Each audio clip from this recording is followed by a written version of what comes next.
Hello, everyone, and welcome back to College Football Corner. Kevin Walsh alongside Jersey Joe Archino, as always. So much to get into with the college football playoff rankings from the committee, plus this slate of games. Let's start off at the top of the rankings. Bama is one, no question there.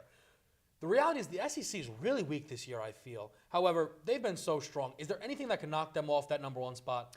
I mean, it's just one of those things where each weekend it's just becoming more and more clear that it's Alabama and then it's everyone else trying to find ways to beat Alabama. And it's this formula that they have stuck to for so long that's continually winning. And they're adding more dimensions to that, which I think makes it even harder to beat a team that's almost impossible to beat. But it is very clear that they are as good as it gets. And, I mean, you always are kind of leery because it always is too easy to be true sometimes. But Alabama's just at a different level than everyone else. Right behind them comes Ohio State. This also felt pretty easy. I think the top two they certainly got right. Well, I completely agree with you. I really think the only team capable of beating Alabama is, of course, Ohio State. And they really have the two things that you need to beat Alabama. They have a head coach who's beaten Saban before, and they have a quarterback who can throw the football consistently down the field. And we look at Alabama, and there's not a lot of weaknesses there, but if there is one, it's their secondary. Teams can really exploit that, but the few teams that can do that are few and far between. But I think Ohio State is just that only one who actually can do it. It's interesting. I think there's a couple teams that we're going to get right into that might make a case themselves, but Bama certainly has been so dominant. I can see how you get to that conclusion. Coming in at 3, though, was Michigan, and they're now going to have a lot of question marks about them when you think not only about the fact that Ohio State is coming up for them, but quarterback injuries as well. How do you feel about the Wolverines? I mean, when you look at them and you stack them up against the other top 4 teams in the country, they've consistently had the worst offense. And look, they have the number 2 total ranked defense in the country, and they've really been able to hold that statistic all year. But offensively, it's just they don't have the same type of firepower as some of these other teams. And when it comes down to the end of your schedule and you're going to play against Ohio State, I've already talked about JT Barrett, how good Ohio State is offensively. They just don't have that offensive capability to beat a team like that. And coming in now at number 4 was Clemson. There was going to be some question marks here. Was it going to be Clemson? Was it going to be Louisville? They ended up going with Clemson. They have 3 top 25 wins. For me, I feel that them being the national championship game last year really factored in. I think that they believe that this is a veteran-esque team that can get the job done when called upon. Do you think that's why they went with Clemson at 4?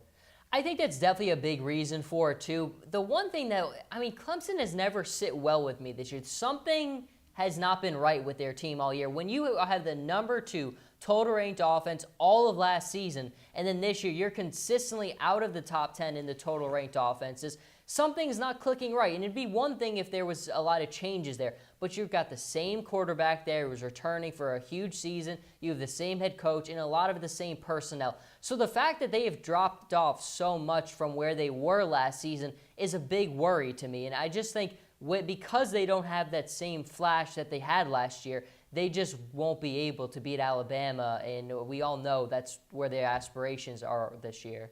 That 4 leaves Louisville on the outside looking in, seeing if they can maybe pick up a victory, see if the people in front of them can grab some losses. Ohio State is a team, obviously, who they're going to hope maybe loses. They're playing Michigan State this week. Any problems for the Buckeyes?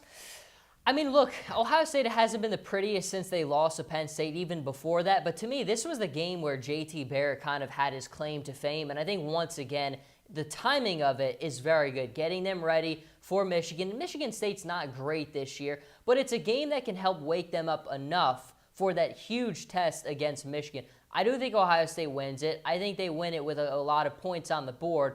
But ultimately, this is just kind of the warm-up for the final push of their season. They got to be sharp. I think the thing about Ohio State is that loss to Penn State seems to be the best thing for them. It's turned them into a monster where you could really make the case, with the way they've looked over their last 2, they might be better than Alabama. But obviously, they got to get the job done with Michigan State and then Michigan following. It starts here, and I think they will beat Michigan State. Florida-LSU is a good game to me. Florida with a really good run defense. LSU with Leonard Fournette. Ed Orgeron was pretty close against Bama. We didn't have the show, but he came close. They're home this week, LSU. This is a game that was rescheduled. Who do you think comes away with the win? Very interesting one. I was excited for this game when it was on the schedule, and it was kind of disappointing that it got pushed back, but we have it now. And I think, to me, I'm going with LSU here. Florida's defense is just so good, and I think sometimes we get wrapped up in watching Alabama's defense week after week. But you look at Florida, they've consistently held statistical rankings all over the place. They're as good as it gets. But to me, their offense has just never been able to play catch-up to that defense. And LSU is a team where their offense has progressed later in the season. Ed Orgeron's done a great job. And I think because of it, they find a way to win here.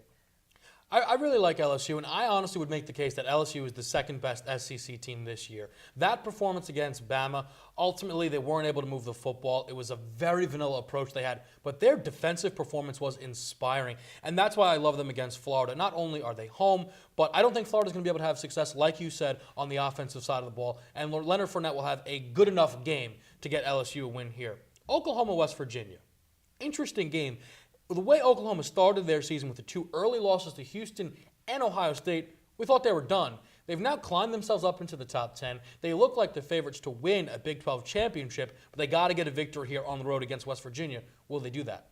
They absolutely do, and it is an interesting matchup because we really haven't talked too much about the Big 12 this season. You and I have never really been all in on this Oklahoma program these last few seasons, but I think when you look at them now, they're really following what they set last year. And last year, they really blazed their own path to the playoff with a very, very good finish to their season. And I think this year it's a similar scenario where they're finishing the season on a very strong note. In West Virginia, just honestly, the wins aren't against anybody really that impressive. And when you look at the resumes of the two of them, they are very different. And I think because of that, Oklahoma wins this game.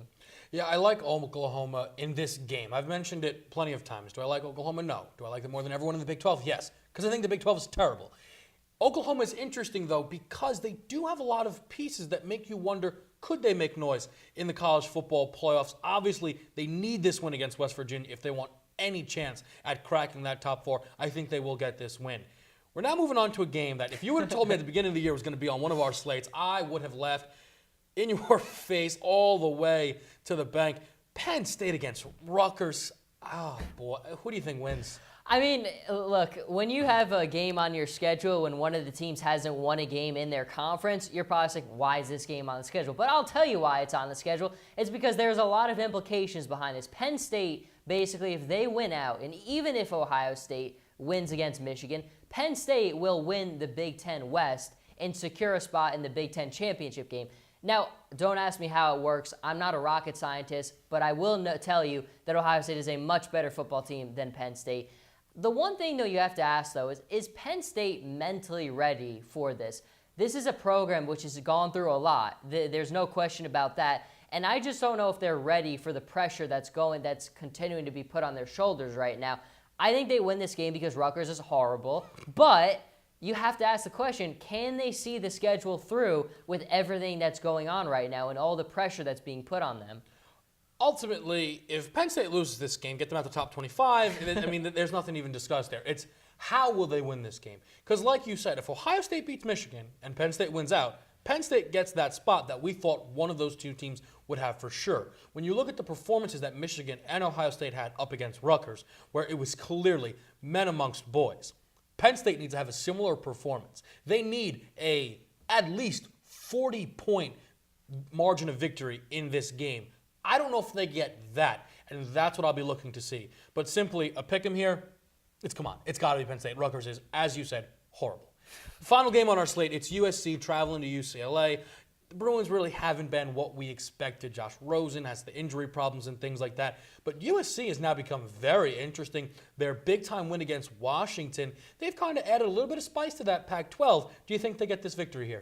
I think that's the reason why this game is on the schedule, is because USC has really rebounded nicely. And there's people calling for Helton's job early in the season, and he has really weathered the storm and done it nicely. But Josh Rosen has, of course, been the story. He's a guy who hasn't been able to go this year. He's had the injuries he's dealt with, and I think largely this is a game now where USC has won a lot of games in a row. They just beat Washington, who has really established themselves as the powerhouse in the Pac-12.